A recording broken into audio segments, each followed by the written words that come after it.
Hoorah! Hello, I'm Zaccura and welcome back to my channel, and today's video is another study session, kinda, sorta.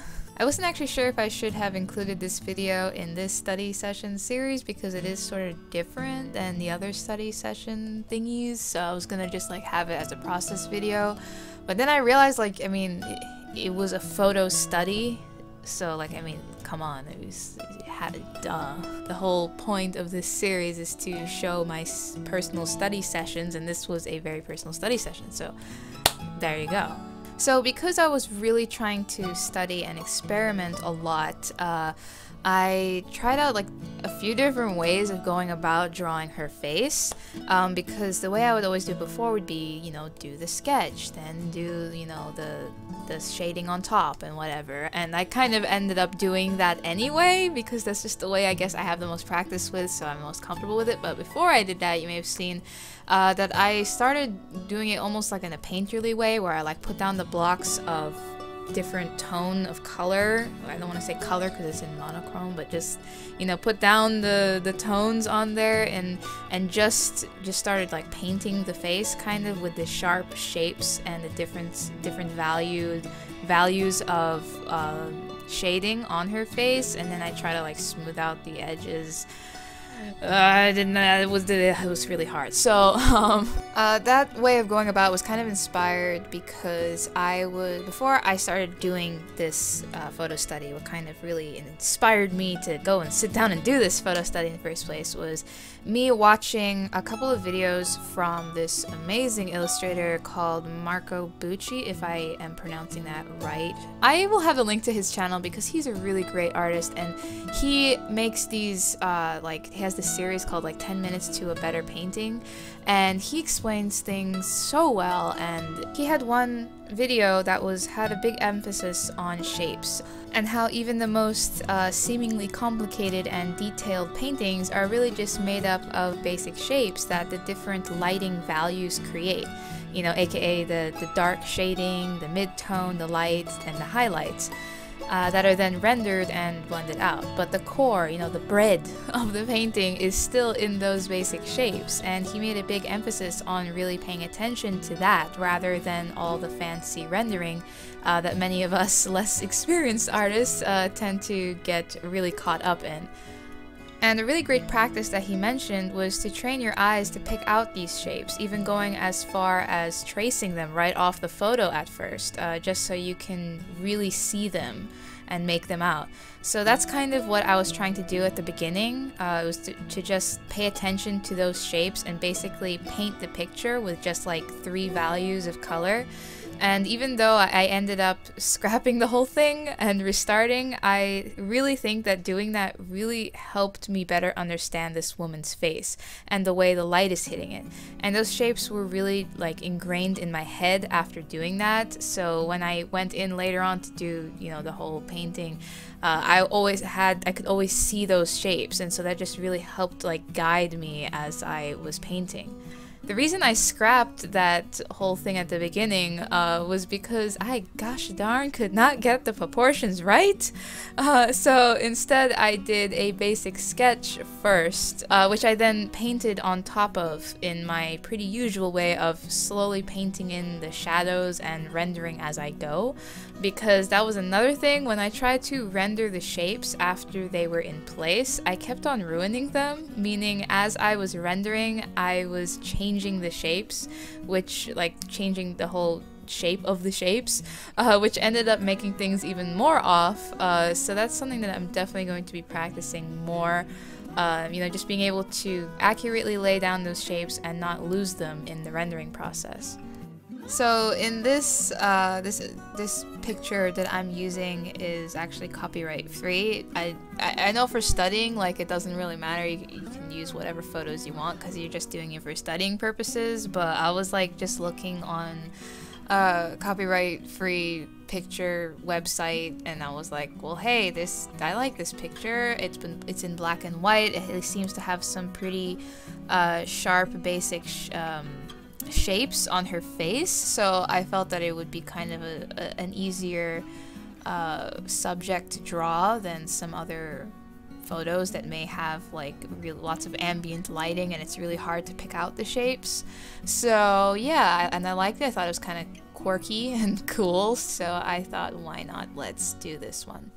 So I've been really wanting to get good at realism and portraits for a while, because I just feel like as an artist, like it's just one of those invaluable skills to have as an artist. I mean, being able to draw people and have it look like them, and you know, have it look good, like that's just like a really great skill to have, I think, as an artist. Like it's one of those things you should just have in the bag.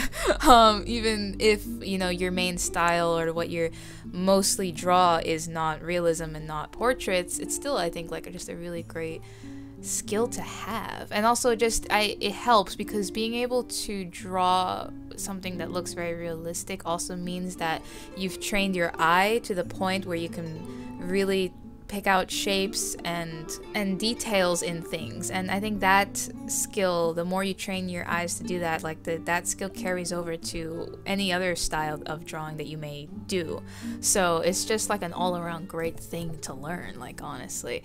But it's also a very hard thing to learn. It's one thing to draw faces, and it's a whole nother thing to be able to draw like someone specifically and have it really look like them. You have to, there's so many tiny little details in everyone's face because every single person is unique, and so to get that likeliness in your illustration, like, it's so hard.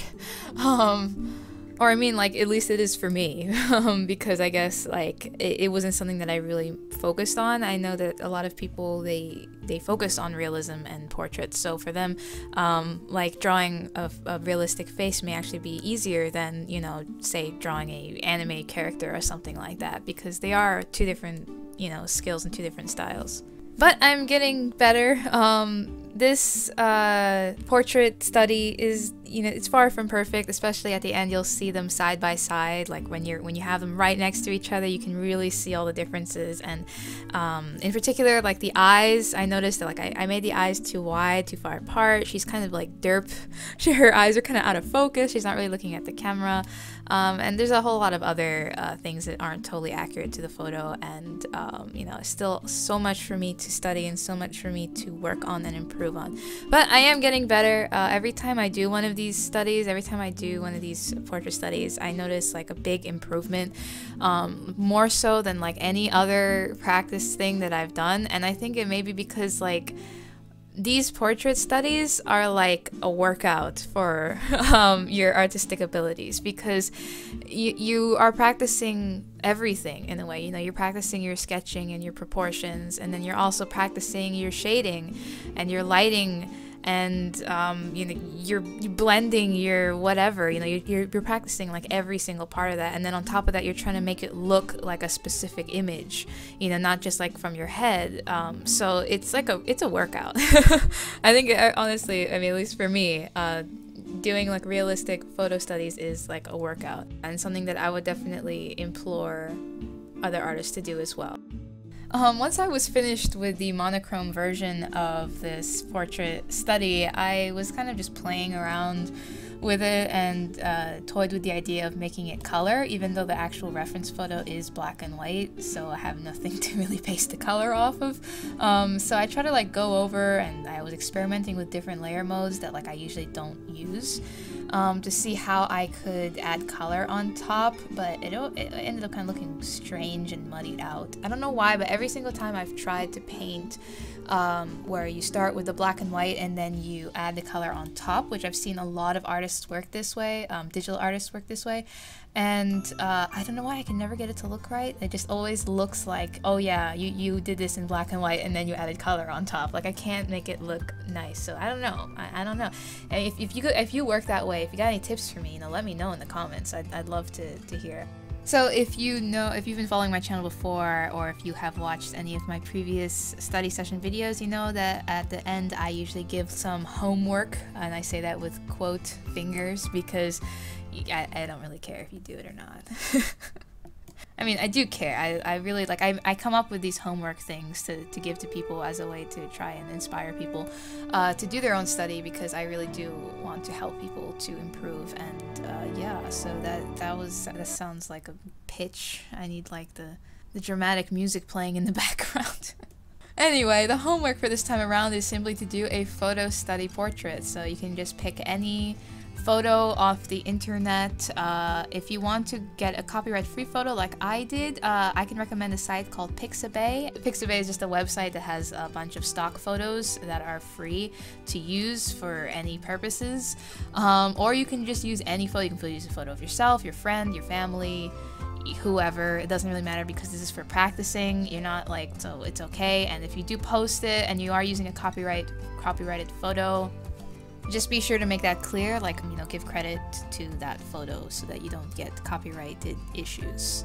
And there's no time limit this time around because it's really just the goal of doing one full, you know, portrait study. Take as long as you need. If you need to do it over the course of a couple of days even, like, take your time, don't rush it. There you go.